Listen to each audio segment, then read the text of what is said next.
Sebelum videonya mulai, jangan lupa subscribe, like, dan nyalakan belnya. Selamat menyaksikan. So guys, jadi ini di YouTube kita RDC Tortoise nih, kita kedatangan tamu yang kemarin sebelumnya kita udah bilang bakal minta tolong expert nih buat tanya-tanya soal kado yang dikasih dari sepupu gua dari Bandung. Nah sekarang udah hadir di sini Tado Reptilian atau T-Rep ya. Ya, bisa dibilang direct lah. Dia juga ada YouTube dan juga Instagram ya. Ya, Nanti kita tulis di sini dua-duanya YouTube dan Instagramnya.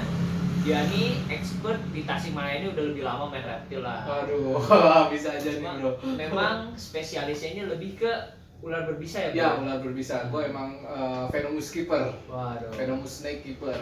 Tapi cuma buat yang udah jago aja ya guys. Jangan sembarangan ini loh, karena meskipun udah jago, tetap bro ini pakai safety yang lengkap. Bener nggak, Ya, bro? benar-benar. Jadi harus benar-benar perhitungan lah dari kandang, alat, dan juga harus paling utama izin orang sekitar. Betul tuh, bener sekali. Nah jadi balik ke pokoknya nih. Jadi ceritanya gue kemarin sempat dikirimin hadiah misterius dari sepupu gue dari Bandung. Nah ternyata waktu kita buka hadiahnya, kita terkejut karena ternyata isinya ini nih, biawak ini nih. Nah udah gitu gue sempat bingung dan akhirnya gue kebetulan kenal sama Tado ini belum lama sih. Cuma gue langsung telepon dan dia langsung datang ke sini buat tanya-tanya gimana caranya keep hal-hal seperti ini nih. Karena hal unik nih. Ini sebenarnya aslinya dari Indonesia. Tapi malah hewan-hewan dari Indonesia ini kita cari di YouTube jauh lebih sulit ya bro daripada Iya. hewan-hewan yang dari luar. Kenapa tuh kira-kira bro? Ya mungkin yang pertama kurangnya herpetolog yang ada di Indonesia ya. Jadi ya kurang yang banyak bikin artikel, kurang yang banyak bikin video atau penjelasan tentang hewan-hewan yang ada di Indonesia itu sendiri. Kebanyakan sih yang jelasin dari kalangan hobis. Oh, Jadi bukan dari kalangan akademisi. oke. Mungkin kalau yang hewan-hewan luar negeri yang di Indonesia itu kayak semacam bantu kita terjemahin mungkin ya. Ya benar. Makanya benar, jauh bro. lebih banyak yang hewan-hewan luar negeri mungkin seperti itu. Cuma kalau ada yang lebih tahu boleh tulis di komen nanti ya. Gitu. Nah balik lagi nih, gimana nih bro? Apa sih yang dibutuhin buat apa nih namanya Varanus salvator? Varanus salvator. Ya? Nah, Oke, jadi sebelumnya gue perkenalkan diri ya, gue Tado Reptilian. Gue sebenarnya bukan expert untuk Varanus salvator ini. Kurang lebih gue baru 1 tahun lah menekuni atau mempelajari tentang si Varanus salvator ini. Cuman kebetulan circle gue itu kebanyakan expert. Jadi memudahkan gue untuk lebih tahu ilmu tentang perawatan si Varanus salvator ini. Gitu.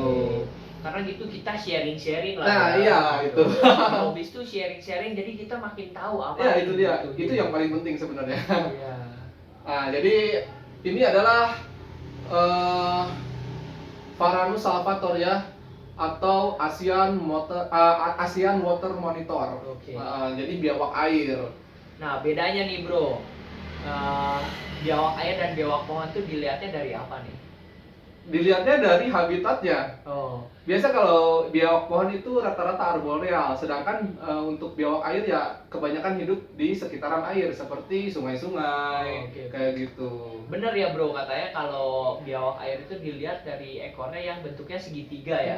Memipih gini, ya. Sedangkan buat mendayung ya. Iya benar, buat berenang. Soalnya dia Benar. perenang yang sangat handal. Sedangkan untuk tree monitor itu biasanya ekornya panjang dan lebih elastis. Dan bulat katanya. Bulat, soalnya dia bisa menjadi tangan kelima. Oh kayak chameleon berarti kayak ya. gitu ya, Kayak buat chameleon. pegangan sama ranting-ranting pohon Oh, gitu. oke. Ilmu juga tuh buat kita. Biasanya lebih panjang kalau water monitor. Maaf, tree monitor. Monitor ya. Biawak pohon.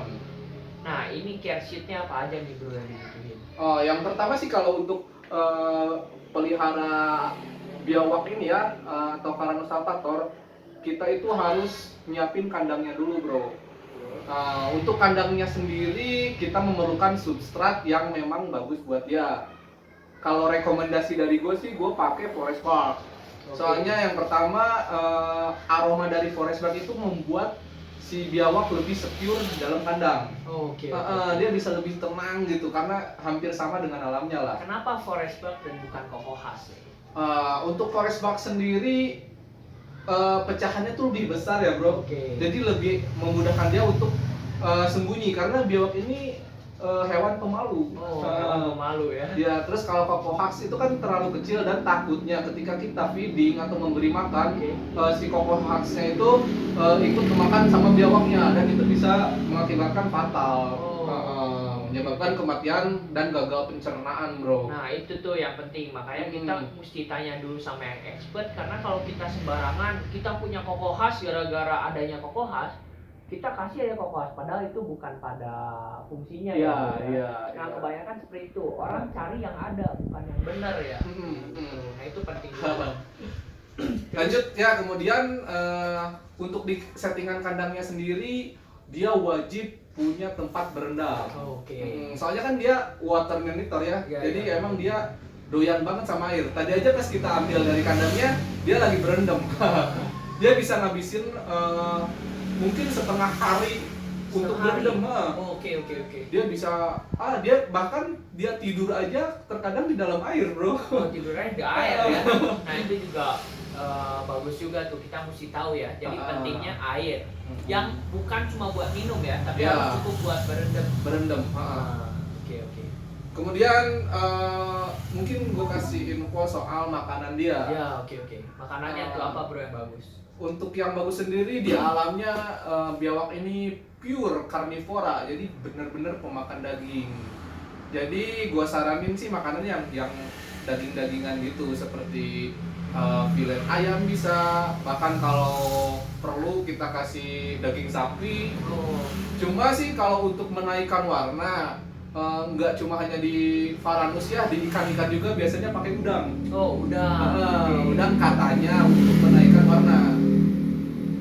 Ini nih warna kuning dari Varanus lavator ini. Keren. Kemudian gue juga suka kasih tambahan ati ayam buat multivitamin dia. Ati ayam buat multivitamin. Jadi masing-masing punya fungsinya masing-masing. Ya betul. Cuma itu balik lagi kita jangan sampai kita kasih overdosis lah. Jangan kebanyakan jumlahnya jangan terlalu banyak. Secukupnya aja bro. Yang ideal. Yang ideal. Yang ideal berapa yang bagus? Kalau untuk daging kita biasa kasih makan itu 5% dari berat badannya. Oke, 5% ya. 5% aja cukup. Penting juga. Karena kadang orang suka gatal ya, kayak peliharaan pengen makan terus kasih makan akhirnya malah mati, bukan bagus juga loh kalau obesitas ya. Nah kalau gue pribadi sih kasih makan biasa seminggu dua kali. Biasanya ya gue jadwal lah.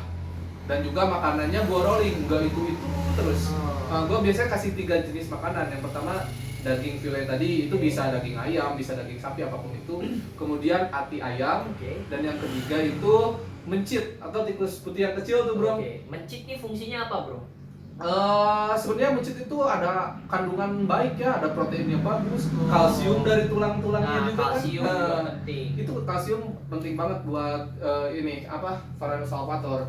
Jadi bisa didapetin dari mencit. Oke. Misalnya kan kalau daging filet biasanya nggak ada tulangnya kan. Nggak ada tulangnya. Sedangkan kalsium itu biasanya dari tulang. Tulang hewan itu sendiri. Apa dia perlu dikasih bubuk kalsium tambahan dan lain-lain? Sebenarnya perlu nggak perlu sih bro, tergantung kitanya. Kadang kebanyakan kalsium juga bisa membahayakan. Jadi yang kelebihan juga nggak bagus. Nggak bagus. Dalam segala hal yang kelebihan itu nggak bagus bro. Nah biasa gue kasih makan kan seminggu 2 kali ya. Dan juga biawak ini perlu banget dijemur. Dia perlu sinar UVB untuk membantu pencernaan dia, dan juga UVA untuk menetralisir suhu badan dia, karena dia kan reptil ya, hewan berdarah dingin. Jadi dia sangat bergantung kepada suhu yang panas gitu. Oke. Biasa kalau gue jemur itu 1 hari setelah makan. 1 hari misalkan hari Selasa biawak ini makan, hari Rabunya gue jemur. Jadi dalam seminggu gue bisa 3-4 kali ngejemur lah. Biasa gue jemur itu di bawah sinar matahari kurang lebih jam 9 sampai di antara jam 9 sampai jam 11, sekitar 15 menit sampai 20 menit aja. Terus yang penting lagi nih, kalau gua biasain, ini kan karena gua dapetnya mendadak nih. Tapi biasanya kalau gua beli, yang gua lihat tuh bukan cuma kersit bro, tapi mesti kita lihat juga penyakitnya apa sih. Oh gitu. Dan penanganannya apa nih. Nah jadi kita mau tahu juga nih, kira-kira kalau Salvatore ini penyakit yang biasanya terjadi sama dia tuh apa ya? Yang sering kali terjadi sama Salvatore ini kalau untuk penyakit ya, yang pertama itu pilek. Oh pilek. Padahal main di air ya. Iya, justru itu rawannya kayak gitu. Dia suka main di air dan dia pasti rawan untuk pilek. Oke. Disitulah kita harus kreatif untuk settingan kandang. Yang pertama, bagusnya ada lampu penghangat di kandang. Di sini kan udah ada ya, udah lengkap ya. Terus kemudian sirkulasi udara itu paling penting. Sirkulasi udara penting. Yang ketiga, dia jaga kandang selalu bersih. Soalnya itulah bakteri itu sumber dari penyakit. Sumber dari penyakit ya betul. Jadi kandang harus selalu bersih. Kalau ini sering kena MBD nggak bro? MBD bisa terjadi, karena kekurangan kalsium tadi biasanya. Terus ada juga cacingan. Cacingan. Ini sering juga nih, Cacingan. biawak cacingan. Itu karena pakan yang mungkin kurang bersih ya. Walaupun emang di alamnya dia suka makan bangkai, tapi nggak menutup kemungkinan dia bisa terinfeksi virus atau cacing dari makanan yang dia makan. Kalau kira-kira nih obat cacingnya nih kita mesti kasih berapa lama sekali? Kalau biasa sih, gue sebenarnya belum pernah dapat kendala cacingan ya. Oke. Jadi belum kapasitas gue untuk ngobrol lah. Oke. Gue nggak mau so tahu juga. Ya. Gitu. Oke deh kalau itu. Nah berarti mungkin setahun sekali cuma dosisnya mesti kita tanya ke vet lah. Iya, yang lebih emang benar-benar ahlinya gitu. Yang penting sih kita kandang bersih, sirkulasi aman, suhu oke, ya aman lah buat Salvatornya. Nah tapi kita mau kasih tahu juga ya, ini bukan hewan buat beginner ya. Ya bukan. Jadi sebenarnya gua juga belum terlalu pede nih buat pelihara Salvator karena ini hadiah kan. Cuma kalau namanya udah hadiah, Mau nggak mau. ya enggak. Tapi kalau buat orang yang memutuskan beli sendiri, gua rasa Salvatore ini bukan buat beginner ya bro. Ya bukan banget. Bukan Apalagi banget. yang baby. Yang baby itu malah galak ya, masih kelayapan gitu lah ya, masih sangat lincah. Lincah, jumpy, terus rentan dengan pilek sama flu tadi, rentan banget. Nah itu tuh, makanya kita mesti bener-bener inilah, mesti bener-bener mengetahui apa sih penyakitnya, kersitnya apa segala macam. Harus perhitungan lah sama segalanya. Dan salah satu penyebabnya nih, ini bukan buat beginner karena kita mesti berpikir kan namanya kita yang salah nih, orang biasanya pelihara sekarang beli udah gede bingung mau kemana, dilempar lah sembarangan. Sedangkan kita lempar sembarangan kan bisa makan ayam tetangga, benar. bisa nyelakain orang dan lain-lain. Nah ini bukan buat beginner karena yang kita baca ini bisa panjang sekali ya, Ya, Bro. Dan sampai bisa gede 2 meter. 2 meter gede banget. Bayangin dong, kadal 2 meter tuh. Kita mesti bener-bener pikirin komitmen. Memang mungkin namanya usia kita nggak tahu ya, ini biawak bakal sampai gede atau enggak. Tapi kita mesti bener-bener siap mental, bukan waktu urus babynya aja ya. Tapi sampai, kita mesti tahu nih, ini hewan gedenya bakal segede apa. Memikirkan ke depannya ya. Betul, kalau memang kita nggak sanggup, lebih baik jangan. Gitu deh bro, bener nggak? Bener banget.